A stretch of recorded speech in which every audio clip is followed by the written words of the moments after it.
Quero agradecer também a presença aqui de tem tantos amigos que eu fico emocionada, viu? Cecília, tem ali a Marta como nosso senador, né? Muito obrigada pela presença. Lúcia, a Lúcia está vindo pela primeira vez, ela é cristã, com a sobrinha dela. Os outros já são mais de casa. Tem a Aparecida e a Vanessa também primeira vez. Os outros já são mais assíduos, né? Meu marido eu sempre mostro, porque o pessoal vê que ela está ali, né?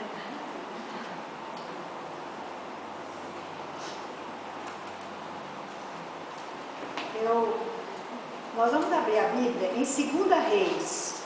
Glória a Deus.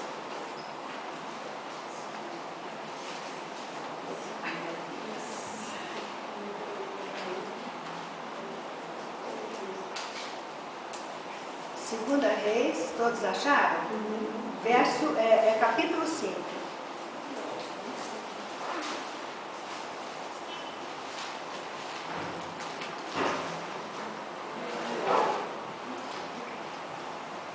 Achou?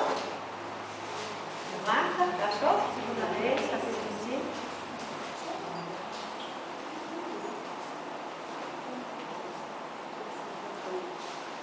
Tarcísio, ajuda a Aparecida na última lá.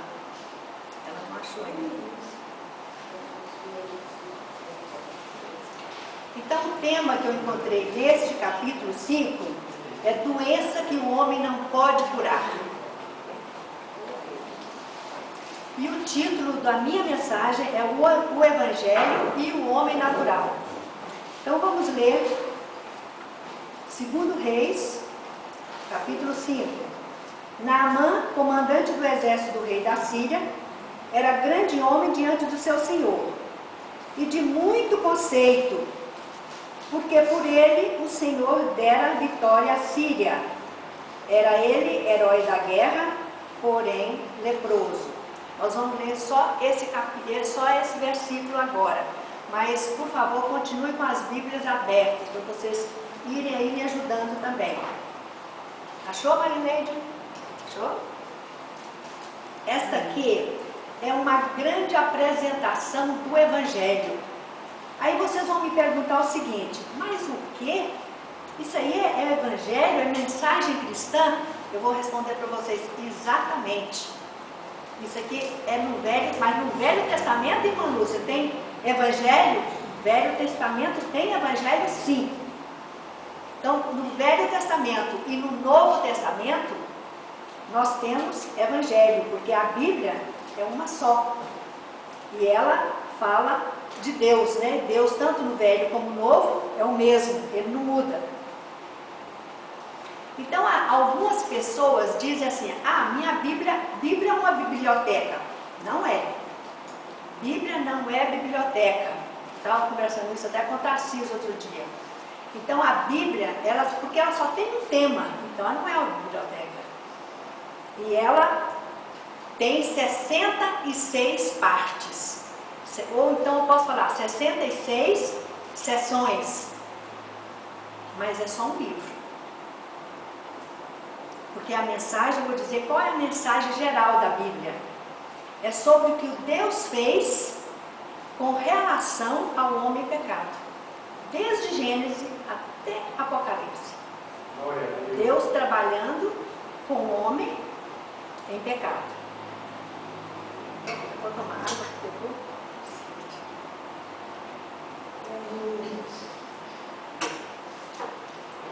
Acho que eu estou até emocionado de fazer essa mensagem, porque eu estou com um professor ali, o Ataíde, que ele sabe a Bíblia de trás para frente, né? Ele sabe muito a Bíblia. Então essa é a única mensagem da Bíblia. Esse tema que eu falei. Então, com esse tema que nós falamos agora, a Bíblia nos mostra como Deus abriu para nós um caminho de salvação através de seu Filho Jesus Cristo. Glória a Deus. Então, tudo que nós lemos na Bíblia aponta para a redenção futura. Então, tanto no Velho Testamento como no Novo Testamento, nós vemos esta visão do futuro. O Velho Testamento ele só fala na nossa salvação futura. E no Novo Testamento, a gente vê as profecias, porque no Velho fala muito de profecia, e no Novo Testamento as profecias sendo cumpridas. Então, nesse texto aqui de 2 Reis, nos é explicado um modo de como Deus lida com cada pessoa. Cada pessoa, Deus lida de uma maneira. Aqui está dizendo, nesse versículo, que Naamã, que era um comandante do exército, um homem muito importante, né? Um homem respeitado e estimado pelo rei. Então, ele tinha conseguido a vitória para o exército dos sírios, mas com a ajuda de Deus. E ele não era cristão, né? Então, só aqui nesse primeiro versículo do capítulo, já relata para nós a extraordinária história desse homem. Então, ele era um homem honrado pelo rei, recebia tais honras porque ele era um homem de muito valor e era comandante do exército. Então, era um homem competente, dotado de habilidades naturais, possuidor de grande caráter, altamente vitorioso na condução das tropas, né? Senão não ficava junto do rei. Homem digno diante do rei da Síria. Então, conforme eu estou falando aqui para vocês sobre ele, né? Parece que ele está se elevando cada vez mais. Toda hora eu arranjo um qualificativo, né? Então, nós vemos esse homem quase perfeito, porque ele é bom demais, extraordinário, né? Mas surge então aqui uma palavrinha, porém leproso. Porém leproso. Só nesta frase nós já temos tudo que a Bíblia nos diz sobre o pecado, pois nos é comunicado perfeitamente pela figura da lepra. Então, no Velho Testamento, como no Novo Testamento, a lepra sempre ela é comparada com o pecado, como assim uma ilustração do pecado. Existe uma disciplina que a gente estuda na faculdade teológica. Essa disciplina chama tipologia, que é ciência que estuda tipos e figuras. Por exemplo, quando eu falo água na Bíblia, está sempre simbolizando Jesus. Lá em João 7,37 diz assim: se alguém tem sede, venha a mim e beberá. Amém. Quando eu falo maná na Bíblia, também estou falando em alimento. Maná simboliza alimento. Em Êxodo 16,4, Deus diz o seguinte: eis que farei chover do céu pão e vocês colherão diariamente. Então a Bíblia, ela é o nosso maná, é o nosso alimento. Nós temos que ler a Bíblia todo dia, porque senão nós não vamos sobreviver se não alimentar. E nós, lendo a Bíblia, você alimenta espiritualmente. Glória a Deus. Então, quando eu falo deserto, deserto na Bíblia é a nossa trajetória aqui na Terra. E, às vezes eu falo também Canaã. Quando eu falo Canaã, estou me dirigindo ao céu, ao paraíso. Egito. Se você ler Egito, você está vendo, falando sobre o mundo. Então, lepra, sempre na Bíblia, lepra sempre é comparada com pecado. Se a pessoa é leprosa, é uma pessoa pecadora, pela Bíblia. Então, é uma ilustração do pecado, a Bíblia. Então, Naamã, ele era um homem muito importante, chefe de um exército, mas ele era leproso, pecador. Isso estragava tudo a vida dele. Vocês viram que eu fui colocando o homem lá em cima, né? Mas ele era leproso. Então, porque o pecado estraga a vida. Então, tem que tomar mais água.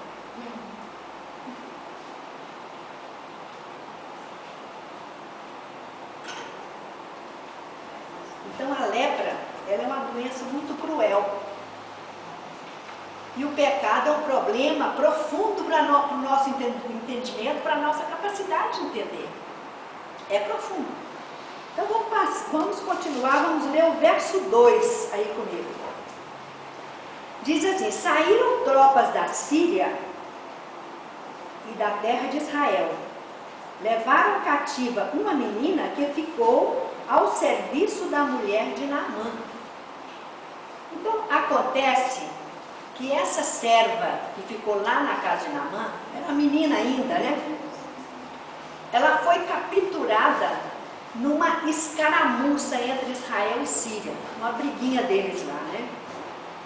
Eles pegaram essa menina presa e levaram para a casa de Naamã para trabalhar como doméstica. Ali na casa de Naamã, ela ficou sabendo da doença, de toda a doença do patrão. E ela ficou preocupada com aquela doença. A preocupação dela era ver o seu patrão naquela desesperadora situação que era da lepra, leproso. Ela menina, mas ela ficou preocupada. Ela sabia da cura. E ninguém mais sabia da cura. A única que sabia da cura era ela.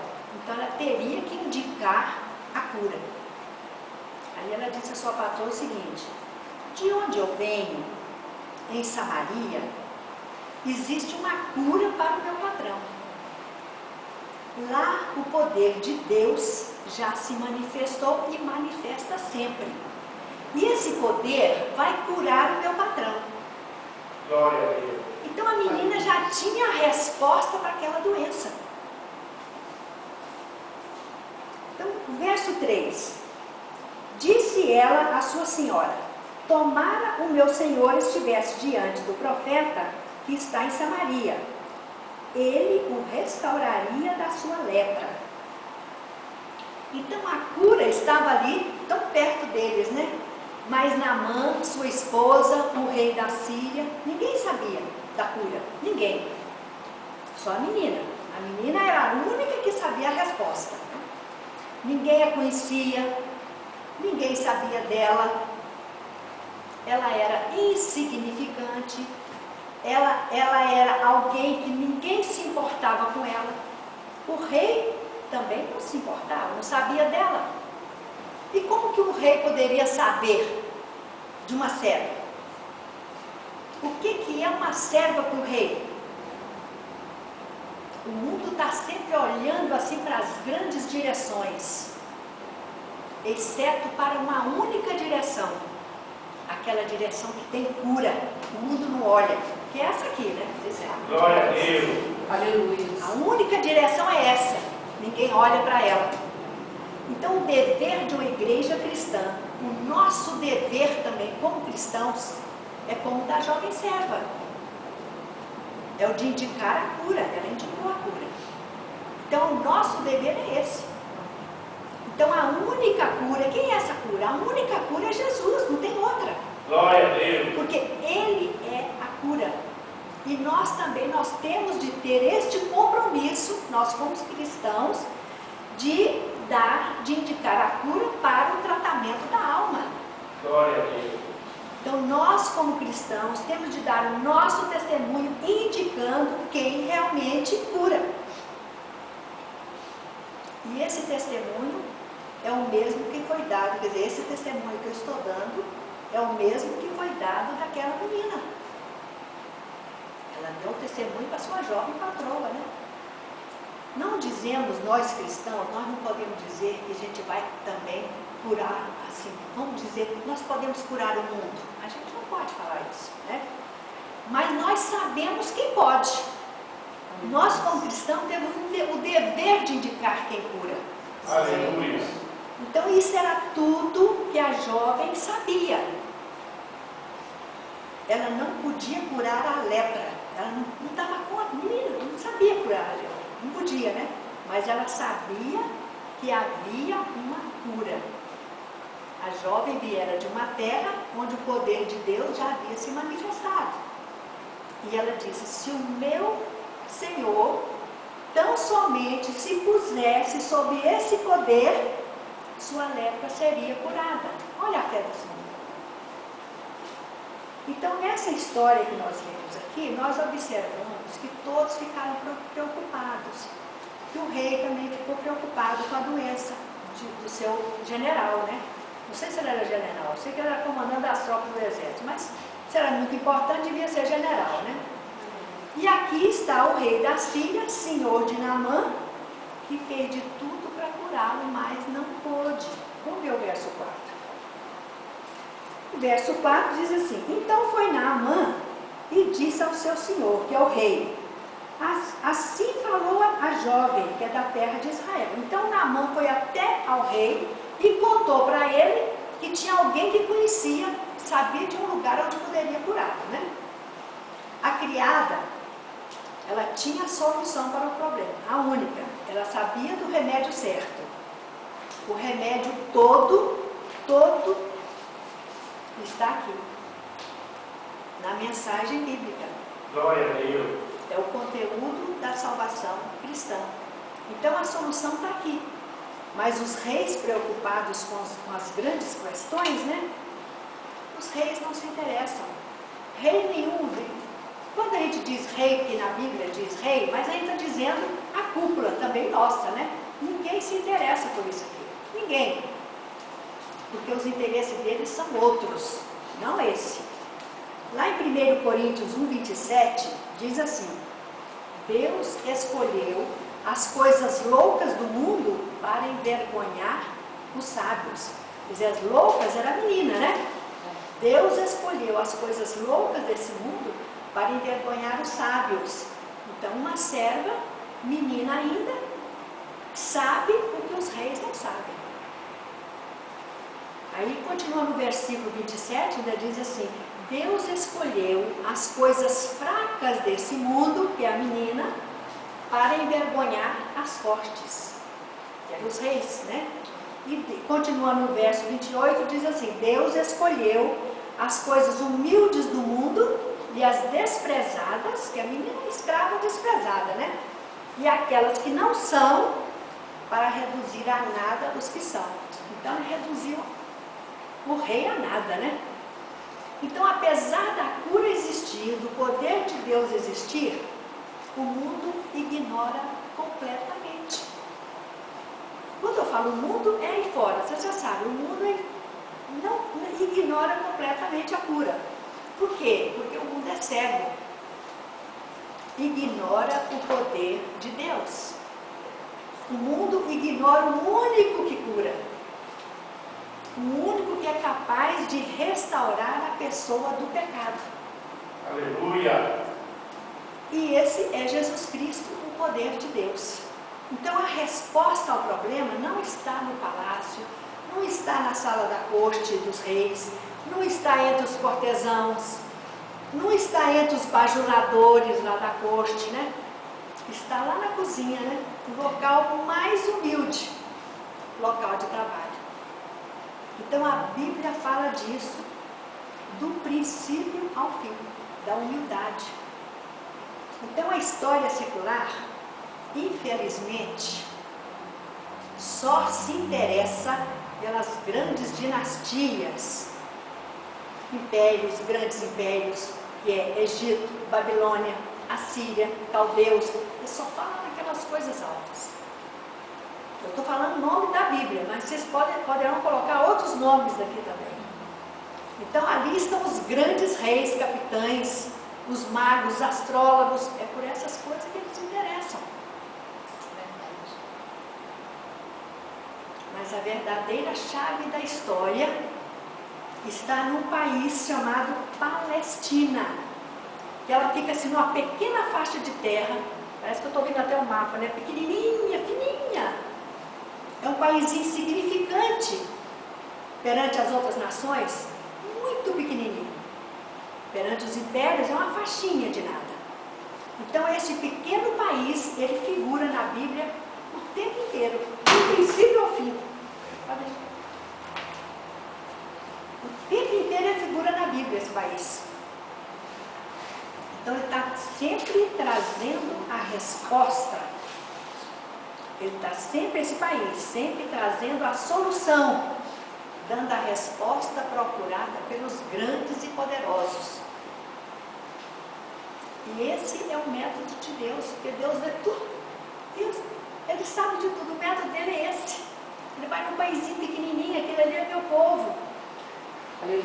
Então Deus escolheu a menor das nações, a menor das nações, que é a Palestina. Então esse pequeno país, ele constitui por pessoas que têm a resposta para a cura. Glória a Deus. Eles são os que creem no único Deus vivo e verdadeiro. E eles colocam Deus sempre assim na situação. Deus está no controle da situação. Eles não vão, eu faço isso, eu faço aquilo. Não. Primeiro eles colocam Deus na situação. Glória a Deus.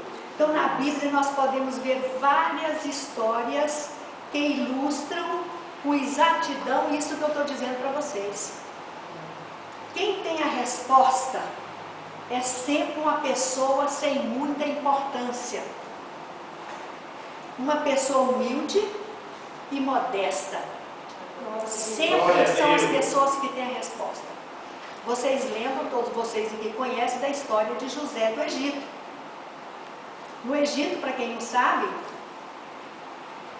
havia um faraó com muita riqueza e muito poder.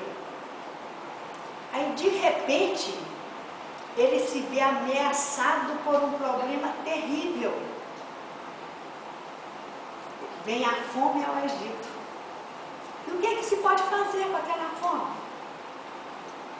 O faraó teve um sonho e não se pôde fazer nada daquele sonho, nada. Ele não entendeu nada do sonho. O que ele fez? Mandou chamar os sábios, os astrólogos, os magos, aquelas pessoas que vivem ao redor dele para interpretar o sonho. Ninguém deu conta de nada. E de onde é que vem a resposta? De um prisioneiro encarcerado. Quem é ele? Pergunta, né? Ele é um sujeito aí que foi vendido como escravo por mercadores viajantes. Prisioneiro, é um desconhecido.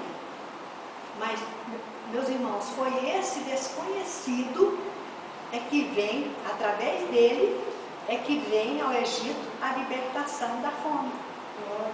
Glória a Deus. Então, a mesma verdade que eu estou falando para vocês é clara na história de Davi e Golias, que vocês todos conhecem também. Que ali está um gigante enorme, um filisteu enorme, todo mundo com medo dele. Todo mundo tremendo. Aí pergunta, que homem que poderá lutar contra esse Golias? Aí vem um garoto que nem conseguia mover-se na armadura que lhe deram, né? Nem tampouco ele conseguia manejar uma espada, porque era muito pequeno. Mas ele pôde usar uma funda e uma pedra. Isso basta para Deus. Uma funda e uma pedra. Então Deus só olha, essa é a mensagem da Bíblia do princípio ao fim. Deus olhando para os humildes, os pequenos. Porque o mundo desconhece a resposta. Mas a resposta está aqui o tempo todo, assim, no nosso lado. O tempo todo. É só olhar. Porque o homem, ele procura por grandes acontecimentos. Mas Deus age do seu modo. Aleluia. Tudo dentro da simplicidade da maneira dele. Da maneira dele. E nós podemos ver isso que eu estou falando no seu ápice na história do Filho de Deus, Jesus. Então o mundo inteiro estava esperando assim, estava em busca de um Messias, né? Um Messias libertador, um Messias que viesse com um grande exército para salvá-los daquela opressão romana. Eles estavam atrás de um Messias assim. Eles procuravam em todo lugar esse Messias. Mas havia um lugar para o qual ninguém pensou em olhar, ninguém olhou. Ele nasceu em uma das menores e mais desprezadas cidades de Judá. O Salvador não nasceu em Jerusalém. Ele nasceu em Belém. Não havia lugar para hospedar aquela mulher grávida, né? E assim os pais de Jesus tiveram que dormir numa estrebaria. E foi ali que nasceu o Filho de Deus. Um bebê desvalido numa manjedoura, junto com o gado, entre a palha e os animais. Glória a Deus.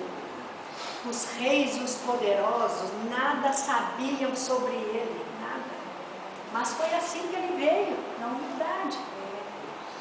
Sempre o mesmo princípio na Bíblia: humildade e simplicidade, sempre.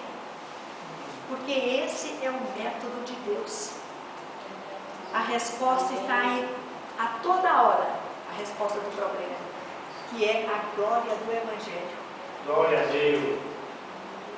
Porque há somente, meus irmãos, uma solução. Só uma solução.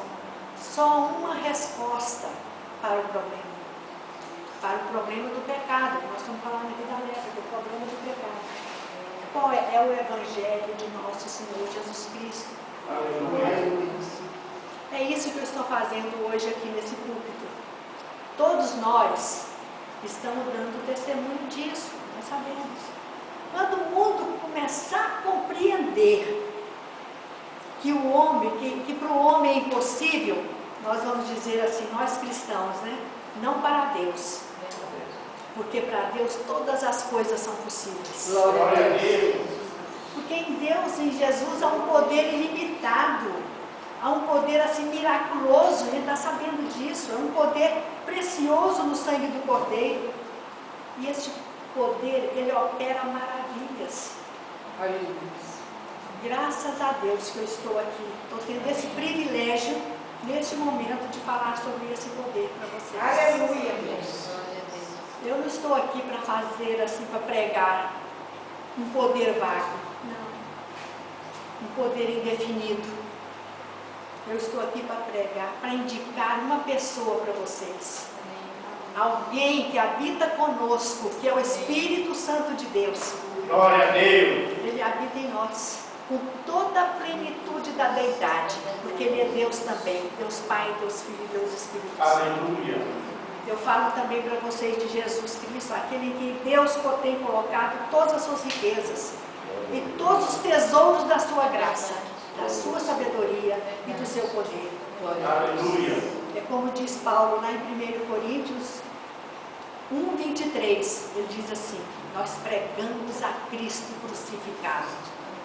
O poder de Deus e a sabedoria de Deus. Então vamos voltar aqui para o nosso texto. Vamos ler o verso 5, 6 e 7. O verso 5 diz assim: porque Naamã foi até o rei contar para ele que lá em Jerusalém tinha uma cura, né? Nós paramos aí. Então Naamã chegou até o rei. No 5 diz assim, olha, mas vocês vão ver aqui a arrogância do rei. Olha a arrogância dele aqui. Ele contou, então o rei já todo arrogante, né? Ele diz assim, vai, olha o que o rei diz para ele. Vai, anda, e enviarei uma carta ao rei de Israel.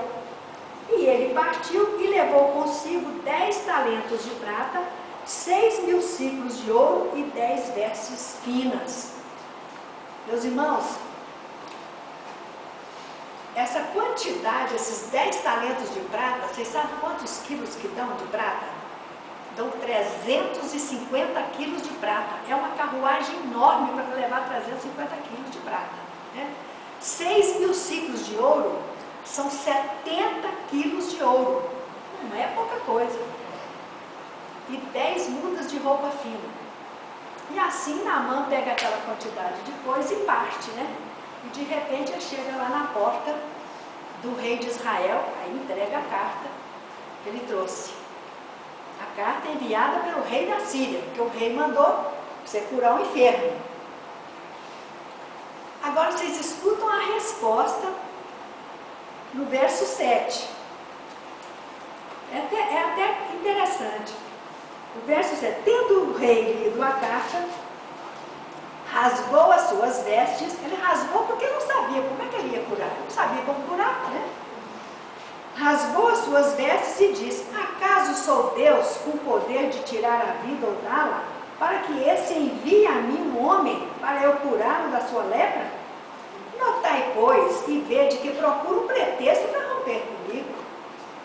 Ele estava a ponto de briga, né? Porque ele não podia curar de jeito nenhum, tanto quanto o rei da Síria não pôde curar. Então ambos não tinham mais a quem recorrer. Já tinham recorrido a tudo. Certamente eles já tinham consultado todos os médicos, todos os astrólogos, todos os sábios, né? E não puderam fazer nada. E Naamã continua sofrendo daquela lepra. E a doença piorava cada vez mais. Não podia fazer mais nada. Porque, meus irmãos, essa aí é a síntese da história da civilização humana. É a arrogância nossa. Eu não vou dizer, nós somos arrogantes mesmo. Isso aí é a síntese da arrogância humana. Essa é a história da raça humana, através dos séculos. E por toda a história conhecida, o homem acha que sabe mais do que Deus. Porque desde o início da criação, o homem tem consciência desse problema do pecado, dessa lepra do pecado, né? Ele tem procurado lidar com isso. Ele lida, mas ele não dá conta. Ele tenta livrar do mal, mas ele falha completamente. Aí você pergunta, por que o homem falha? O homem falha porque falta o relacionamento com Deus. E essa é a história aí da nossa sociedade, vocês sabem disso. Mas nunca foi tão verdadeira quanto agora, como está acontecendo agora, nessa nossa época. A falta de relacionamento com Deus. Aleluia. Não é só o pessoal, mas começa a comer. Não, você vê às vezes uma igreja abarrotada. Outro dia meu marido lá domingo em casa, mas fica aí, 30 mil pessoas nessa igreja, 5 mil pessoas, e na sua lá tem 20 pessoas, 30 pessoas. Porque nós temos relacionamento com Deus, é diferente. Aleluia. E aquela quantidade de gente que vai ali para buscar casa, buscar não sei o quê, buscar só para buscar. Ninguém vai ter aquele relacionamento com Deus como nós temos. Essa é a resposta que eu sempre dou para ele. Tem uma quantidade de gente ali, lá na sua igreja só tem 30 pessoas. 30 que tem relacionamento com Deus. Glória a Deus. Glória a Deus. Porque ter relacionamento com Deus, por exemplo, eu conheço muito bem a Josélia. Eu passo na rua, lá vem a Josélia. Josélia, eu faço aquela festa com a Josélia, porque eu conheço, eu tenho relacionamento com ela. Agora, se passa alguém perto de mim que eu não conheço, eu finjo que não vejo, porque eu não conheço. Como é que eu vou gritar para ela? Assim é com Deus. Você tem que ler a Bíblia todo dia para ter relacionamento com Ele. Aleluia. Quando você precisar dele, Ele está ali às ordens. Glória a Deus. Porque se você não vai atrás dele, como é que ele vai te atender? Não atende, não é mesmo? Então vamos agora para o verso 8, senão não termina esse pedaço. O verso 8 diz assim, leia aí, José, enquanto eu tomo ar. Ouvindo, porém, Eliseu, homem de Deus, que o rei de Israel rasgara as suas vestes, mandou dizer ao rei: por que rasgaste as tuas vestes? Deixa-o vir a mim, e saberá que há um profeta em Israel. Então o rei, nossa aí, o rei leu a carta e ele não pôde fazer nada. Como é que ele pode fazer, né? A respeito. Mas o profeta, sabendo disso, o profeta Eliseu, ele diz: deixa-o vir a mim. Ali naquele lugar está justamente o profeta, sobre aquele profeta que a menina falou para a patroa. Falou: lá na minha terra tem um profeta que ele vai curar o meu patrão. Então quando chega no verso 9, Naamã chega com seus presentes, com aquelas carruagens, com a sua imponência, prepotência, né? Ele chega muito importante, né? Na porta da casa do humilde profeta. Precisava daquilo tudo? Né? Aquela imponência toda para ir na casa do humilde profeta? Então Naamã, com aquele seu orgulho, ele acha que pode comprar o poder de Deus com as coisas deste mundo, um presente. Então a criada disse que o enfermo tinha que ir ao profeta, né? E que seria curado. Então Naamã vai à porta do profeta e certamente o problema seria resolvido e a história terminaria aqui, né? Mas infelizmente a história não terminou. Naamã veio ao profeta que podia curar. Mas antes de Naamã ser curado, ele quase perdeu a bênção. Aí você pergunta, por quê? Porque existem algumas coisas que o homem que não é convertido, ele odeia. Assim como Naamã odiava. E foi porque ele odiava tais coisas, é que saiu furioso e quase voltou para a casa dele. Então o problema é o seguinte: existem alguns princípios fundamentais relacionados com a mensagem do Evangelho de Jesus, que a pessoa que não é cristã, ela odeia. Ela odeia. Quando a pessoa não é convertida ao Evangelho, ela não é curada por ele. É sobre isso que a irmã Josélia leu ainda há pouco aqui para vocês, em 1 Coríntios capítulo 2. Porque ali que a irmã Josélia leu, ali vocês têm uma forma doutrinária. E aqui em 2 Reis capítulo 5, que eu estou explicando, tem uma forma figurada, mas é a mesma coisa. Lá é doutrina, aqui é figura. Uma figura como esta aqui, ela é útil para nós entendermos o Evangelho. E Paulo explica tudo isso ali em 1 Coríntios capítulo 2. Que diz assim, que o homem natural, o que é o homem natural? O homem que não é convertido, ele odeia o Evangelho. Porque ele fere e humilha o seu orgulho. É por isso que ele odeia. Então, isso é o que aconteceu com Naamã. É um homem que sofria não somente de lepra, não era só de lepra, mas também de outros males. E esses outros males é que quase o privaram da cura. Então, esses pequenos males, a incredulidade que ele tinha, incredulidade, o pecado, a arrogância, tudo isso aí é pecado também. Por isso que ele não foi curado. Porque às vezes a gente fica pedindo uma bênção, tem que olhar para trás para ver porque que não está recebendo a bênção. Então o mundo continua, isso que eu estou falando, ele continua do mesmo jeito. Porque se todos os seres humanos crescem em Jesus Cristo, vivessem o sermão do monte, né? Se vivesse o sermão do monte, e também cumprissem os 10 mandamentos, não tinha mais dificuldade nenhuma. O mundo era uma maravilha. É só isso. Aí não existiria desonestidade, não existiria imoralidade, não existiria violência, crimes. Era um mundo de paz. Então vamos ver o verso 10. O verso 10 diz assim: então Eliseu lhe mandou um mensageiro dizendo: vai, lava-te 7 vezes no Jordão e a tua carne será restaurada e ficarás limpo.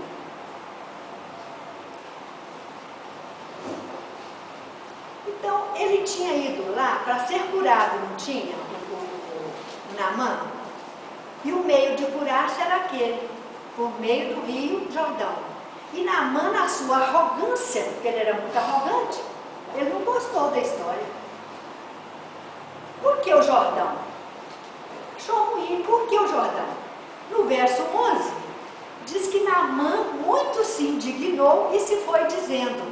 Ele foi nervoso. Vamos ver o verso 11, o que ele está falando aqui. Naamã, porém, muito se indignou e se foi dizendo: pensava eu que ele sairia a ter comigo e por-se-ia de pé, invocaria o nome do Senhor, seu Deus, moveria a mão sobre o lugar da lepra e restauraria o leproso. No verso 12, ele diz assim: não são porventura Abana e Farpar, rios de Damasco, melhores do que todas as águas de Israel? Não poderia eu lavar-me neles e ficar limpo? E voltou-se e se foi com indignação. Porque grande parte disso aqui, do que vemos ali em 1 Coríntios, capítulo 2, no verso 14, que a irmã Josélia leu, fala sobre isso.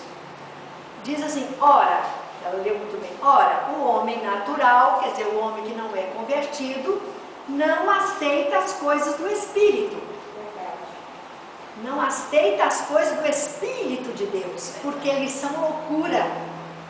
e não se discernem espiritualmente. É o que aconteceu com Naamã. Porque o orgulho dele foi ferido. Ele achou que tinha sido humilhado. Ele se sentiu rebaixado. Porque certamente ele pensou assim, eu vou chegar lá e vou receber um tratamento especial, né? Pelo menos seriam estendidas a ele, assim, aquelas cortesias habituais que ele estava acostumado, né?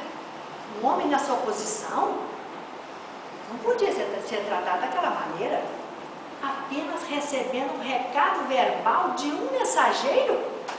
Ele achou que um cúmulo, né? Por que o profeta não saiu? Por que ele não se inclinou diante de mim? E por que ele não se expressou a sua satisfação de ver tão importante homem indo visitá-lo? Olha aí a arrogância. Por que ele não passou a mão? Diz assim na palavra. Por que ele não passou a mão sobre o lugar da doença? Por que ele não curou a lepra? Nada disso foi feito. Eliseu nem sequer me viu. Mas que absurdo! Aí, quando falou do rio, né, Jordão, na terra dele tinha o Abana, lá, o Abana e Farpar, que eram melhores. Ele falou assim, não são porventura Abana e Farpar? Se era questão de lavar-me no rio, rios de Damasco, que era muito melhor, melhores de que todas as águas de Israel, esse país miserável, esse Jordão, não poderia eu me lavar lá e ficar purificado? Olha, a gente vê a arrogância, isso é uma frase, né? E Naamã se sentiu insultado, humilhado, coisa que eu não podia aguentar. Vocês viram no início da minha palestra que eu comecei a falar? O homem estava lá no alto, né? Ele era importante demais, para não ser nem recebido pelo profeta humilde. Então, em vez de receber tratamento especial, por ser um homem importante, ele viu para seu desgosto e para seu aborrecimento que foi tratado como qualquer outro qualquer outra pessoa, como se ele fosse um homem comum. Naamã não gostou disso de jeito nenhum. Então, quando chega aqui no verso 13, se não fosse o argumento que os seus servos lhe apresentaram, ele teria voltado para casa raivoso, nervoso e ainda leproso. Aí eles disseram o seguinte para ele: se o profeta mandasse o senhor fazer alguma coisa difícil, por acaso o senhor não faria? Por que o senhor não pode ir se lavar, como ele disse, e ficar curado? Então Naamã aceitou o conselho deles, desceu até o rio, mergulhou 7 vezes, como Eliseu tinha dito, e ficou completamente curado. Agora, meus irmãos, Naamã não foi o último a fazer isso de jeito nenhum. E nós, como cristãos, nós sabemos muito bem disso. Porque existem muitos de nós, que nós encontramos precisamente na mesma situação de Naamã. Aí você pergunta, mas o que é que você quer dizer com isso? Alguém pode até me perguntar. Eu quero dizer o seguinte, que muitos de nós nos ofendemos com a primeira declaração que o Evangelho faz, de que na casa de Deus não se reconhecem divisões e nem distinções. O que quer que nós sejamos, fora desse edifício, daquela porta ali para lá, nós somos iguais aqui dentro, nós somos todos iguais. Não há nenhuma diferença. Aqui dentro não tem nenhum chefe humano na igreja de Deus, não tem. Apenas um rei que é Jesus. Então não há divisões nem distinções aqui. Mas nós não gostamos disso. Nós não gostamos. Nós vivemos firmados nessas coisas.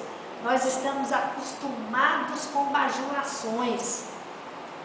E quando nós somos confrontados com esta mensagem, nós ficamos espantados, ficamos assim transtornados, ficamos até irritados. Então não há divisões aqui dentro. quanto ao intelecto também, ao intelecto na casa de Deus. Não. Nós podemos ser pessoas de grande cultura, de grande conhecimento, isso não faz a mínima diferença quando se passa daquela porta para cá. Quando você entra na casa de Deus, você é igualzinho aos outros, todos iguais. Não há distinção também em termos de comportamento e de conduta moral do passado. Entrou aqui, é filho de Deus. Porque essa é a mensagem do Evangelho. É a mensagem do Evangelho. Não existem casos especiais. É isso que causa tanta fúria contra o Evangelho. É por isso que muitos não gostam dele e ficam irritados. E nós estamos na mesma situação de Naamã, que viveu séculos antes de Cristo. Que o pecado, ele não é um problema intelectual, não. Ele é um problema moral. É assim que o Evangelho começa. Eliseu, ele não desceu para receber Naamã e dar-lhe aquele tratamento especial. Nem deu atenção especial para Eliseu. Claro que não, ele não ia. Naamã era apenas um leproso, como qualquer outro leproso. Por que o profeta deveria descer para dar tratamento especial para ele? Não. Sua necessidade era que fosse curado da lepra. E foi. O profeta disse como deveria fazer. Ele fez com relutância, né? Mas fez e ficou curado. Então, nesta mensagem cristã, na simplicidade do Evangelho, nós aprendemos que para lavar e purificar os homens, para restaurar a nossa pele, restaurar a nossa alma, nós precisamos deixar a arrogância de lado. Nós precisamos ser humildes, nós precisamos ter simplicidade e ter um bom relacionamento com Deus. Aleluia! Aleluia! Glória a Deus! Aleluia! E para finalizar, eu quero dizer o seguinte: seja qual for o problema, seja qual for a chaga supurada da nossa alma, seja o que for que está arruinando a nossa vida, existe uma cura. Uma cura absoluta, uma cura que vem de Deus. Nós precisamos nos chegar a Cristo. Amém. Filho de Deus. E nós seremos curados. Porque Ele é o Salvador todo suficiente. Ele é o poder de Deus para a salvação de todo aquele que crê. Aleluia! Muito obrigada. Glória a Deus.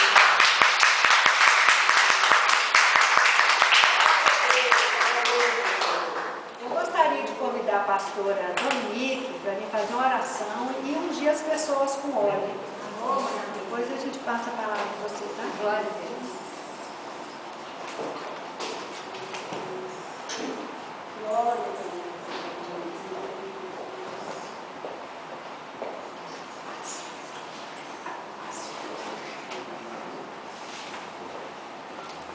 Então vamos ficar de pé, vamos orar ao Senhor. Glória ao Senhor. Senhor Deus e Pai, nós te louvamos, Senhor, adoramos o Teu nome por estarmos, Senhor, na Tua casa, por podermos ouvir, Senhor, a Tua palavra no nosso coração, que nos traz cura, que nos conforta, que nos sustenta, que nos anima, que nos produz vida e vida e abundância, Pai. Queremos Te adorar, Senhor, nesta noite e declarar que nós realmente amamos o Senhor e que somos gratos por tudo aquilo que o Senhor fez e tem feito sobre a vida de cada um de nós. Obrigada porque o Senhor trouxe cura para cada um de nós. Obrigada porque o Senhor tem tratado as nossas feridas, tem visitado, Senhor, as nossas dores, tem enxugado as nossas lágrimas, tem afofado os nossos leitos em momentos de dor e dificuldade. O Senhor tem sido um Deus fiel, um Deus vivo, um Deus verdadeiro, um Deus que nos ama, um Deus que nos protege, um Deus que cuida de cada um de nós, um Deus que conhece a cada necessidade e vai ao encontro de cada uma delas para o louvor da Tua glória. Pai, queremos Te adorar e Te bendizer, porque o Senhor nos tirou, Senhor, da lepra, nos tirou da imundícia, tirou da sujeira e nos colocou diante do Teu reino de graça, um reino de glória e de poder. Pai, te adoramos, porque nesta noite o Senhor tem confirmado e confirma a cada dia quão grande é o teu amor pelas nossas vidas. Te adoramos, ó Pai, e bendizemos o teu nome e pedimos que o Senhor continue, Senhor, a falar e a fazer a tua obra maravilhosa sobre a vida de cada um de nós.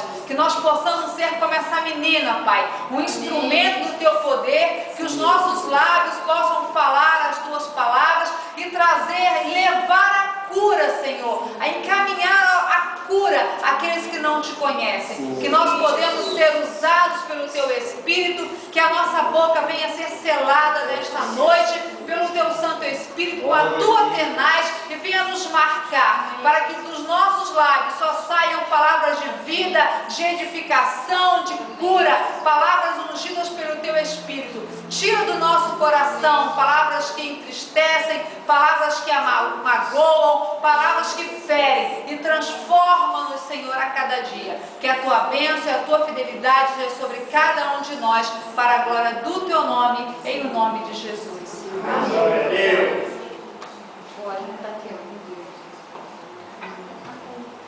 Os irmãos quiserem vir aqui.